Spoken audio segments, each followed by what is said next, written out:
isi Al-Quran itu memang relate dan sangat benar adanya. Contoh di dalam Quran surat Al-Mu'minun ayat 12-14 dikisahkan tentang proses penciptaan manusia.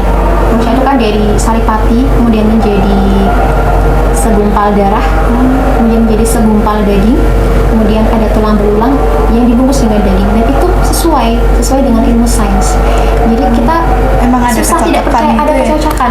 Iya, semuanya benar di dalam Al-Quran.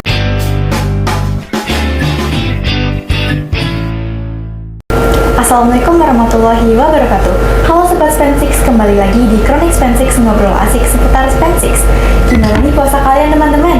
Masih lancar kan? Tetap semangat ya sampai akhir Ramadan nanti. Sebelumnya kenalin, aku Anindya Rizky Arabella atau bisa dipanggil Anit. Di sini aku nggak sendirian karena di sini ada Ibu Nur Hidayah Sarjana Agama yang akan menemani kita mengobrol di episode hari ini. Kalian penasaran nggak sih teman-teman, di episode 3 Makram of Span6 ini kita mau bahas tentang apa? Jadi kali ini kita mau mengupas tentang Nuzulul Quran. Apa sih Nuzulul Quran itu?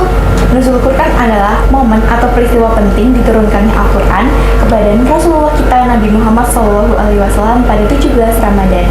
Nah, pas banget kemarin baru aja kita melaksanakan rangkaian acara Nuzulul Quran dan juga buka puasa bersama di sekolah kita tercinta, yaitu SMP Negeri 6 Pekalongan. Yuk simak video ini sampai habis, jangan sampai ketinggalan ya. Selamat siang Bu Hi. Selamat siang. Bagaimana kabarnya Ibu? Alhamdulillah baik. Kanin kabarnya gimana? Baik juga Ibu. Oh iya Bu, di sini aku ada beberapa pertanyaan Bu yang mungkin juga jadi pertanyaan para penonton. Untuk pertanyaan nomor 1 itu seputar tentang Al-Quran. Sebenarnya gimana sih Bu proses turunnya Al-Quran hingga yang kita kenal seperti sekarang ya Bu? Karena pada zaman dahulu itu belum ada buku, dan juga Rasulullah ini adalah seorang yang ummi, tidak bisa baca dan juga menulis ya Bu. Jadi bagaimana proses pencatatan dan penyampaian yang dilakukan? Oke. Jadi Nuzulul Quran ini peristiwa atau disebut dengan peristiwa turunnya Al-Quran itu terjadi pada tanggal 17 Ramadan atau disebut juga nama Lailatul Qadar ya. Ya, dan maaf ya. Dan berawal dari Allah dulu menyampaikan wahyu kepada malaikat Jibril secara sekaligus. Nah, kemudian dari malaikat Jibril disampaikan kepada Nabi Muhammad itu secara berangsur-angsur. Turunnya itu disesuaikan dengan konteks kejadian saat itu, begitu. Nah, wahyu yang pertama turun itu adalah Quran surat Al-Alaq ya, ayat 1-5. Dan kemudian secara berangsur-angsur selama 22 tahun, 2 bulan, 22 hari. Jadi nggak langsung 30 juz turun, tapi secara berangsur-angsur atau mutawatir. Nah, pada saat Nabi Muhammad ini mendapatkan wahyu, keadaan Nabi Muhammad itu seperti apa ya Bu? Karena bagaimana beliau bisa yakin bahwa yang mendekatinya dan memberikan beliau wahyunya adalah malaikat Jibril? Karena maksudnya kayak kenapa beliau bisa yakin gitu? Kenapa nggak berpikiran apakah ini jin atau iblis gitu? Ya.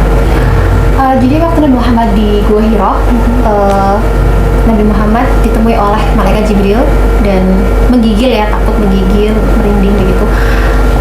Kemudian Nabi Muhammad menyampaikan kepada istrinya Khadijah,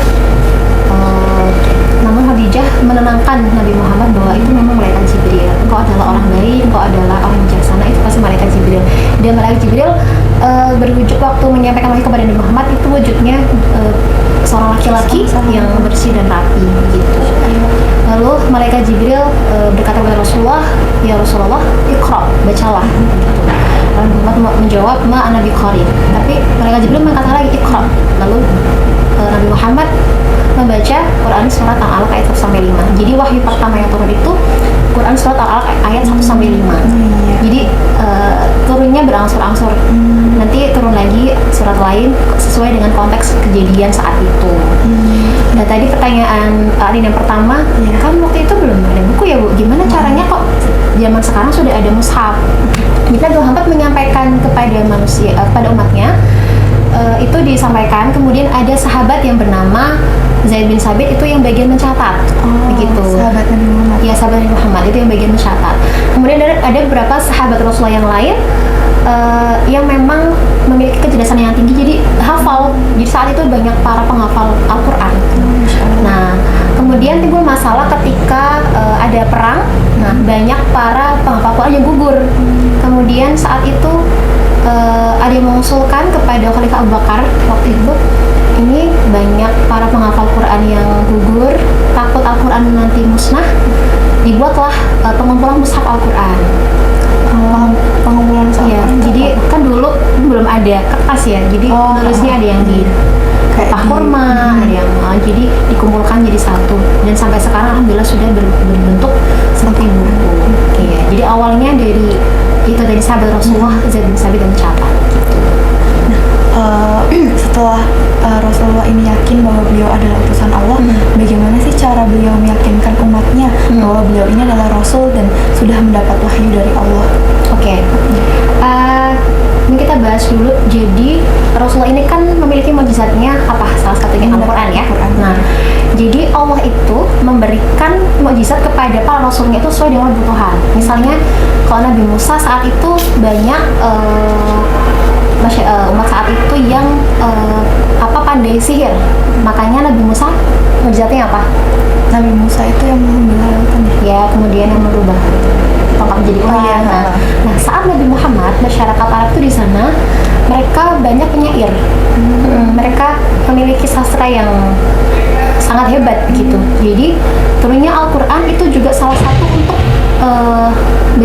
membuat umat saat itu percaya dengan Rasulullah. Jadi kan Al-Quran ini kan sastranya sangat memiliki nilai sastra yang sangat tinggi ya. Jadi misalnya kayak surat Ad-Duha, Bismillahirrahmanirrahim, Wadduha, walayli saja. Jadi belakangnya kan sama. Jadi mereka sangat kagum dengan Al-Quran. Pokoknya itu. Kemudian yang kedua melihat dari rekodnya Rasulullah. Rasulullah ini sejak muda sudah menjadi seorang yang sangat jujur, kan julukannya Alamin ya, dapat dipercaya. Bahkan Rasulullah berdagang pun juga sangat jujur sekali. Jadi mereka juga melihat rekodnya Rasulullah. Nah, kemudian Rasulullah berdakwahnya itu tidak langsung terang-terangan. Diawali berdakwah dengan keluarganya terlebih dahulu, kerabatnya dulu, yaitu Siti Khadijah istrinya ya, kemudian keponakannya Ali bin Abi Thalib. Baru kemudian turun wahyu untuk Nabi Muhammad ini menyampaikan wahyu secara terang-terangan. Baru seperti itu. Begitu. Nah, apa sih Bu yang membuat kita itu percaya bahwa Al-Quran ini benar datangnya dari Allah, dan apa yang membuat kita percaya bahwa Al-Quran yang kita baca sehari-hari ini sama dengan yang aslinya? Oke, itu tadi proses yang saya sampaikan tentang pengumpulan mushaf itu juga salah satu faktor ya, Al-Quran sampai sekarang masih murni ya gitu.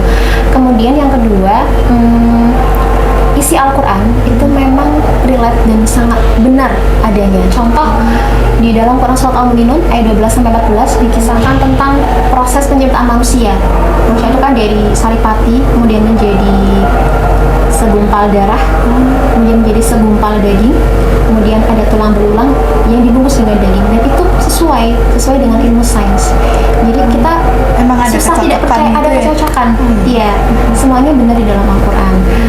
Dan tadi ya proses penjagaannya juga dari pengumpulan mushaf ya, ada para penghafal Quran, itu juga salah satu faktor yang membuat kita percaya apa ini pasti benar adanya gitu.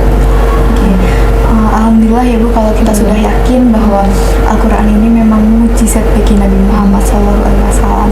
Nah, bagi teman-teman semuanya, kalian jangan malas-malas untuk bertadarus, terutama di sekolah kita SMP Negeri 6 Pekalongan sudah membuat kebiasaan pagi seperti tadarus. Apalagi di bulan puasa ini, kalian jangan sampai melewatkan tadarus, karena insya Allah dengan kalian bertadarus, Allah akan melipat gandakan pahala kita. Amin ya rabbal alamin. Nah, Ibu lanjut ke pertanyaan. Sebenarnya bagi kalangan anak muda ini masih banyak Bu yang malas untuk bertadarus. Nah, gimana sih cara memupuk rasa semangat kita, rasa cinta kepada Al-Quran supaya anak muda itu semangat untuk mengkaji isi Al-Quran? Oke. Jadi dalam kitab Khazinatul Asrar dijelaskan bahwa Al-Quran itu adalah zikir yang paling baik, zikir yang paling bagus. Karena kan Al-Quran ini firman Allah ya, ini kan firman Allah ya.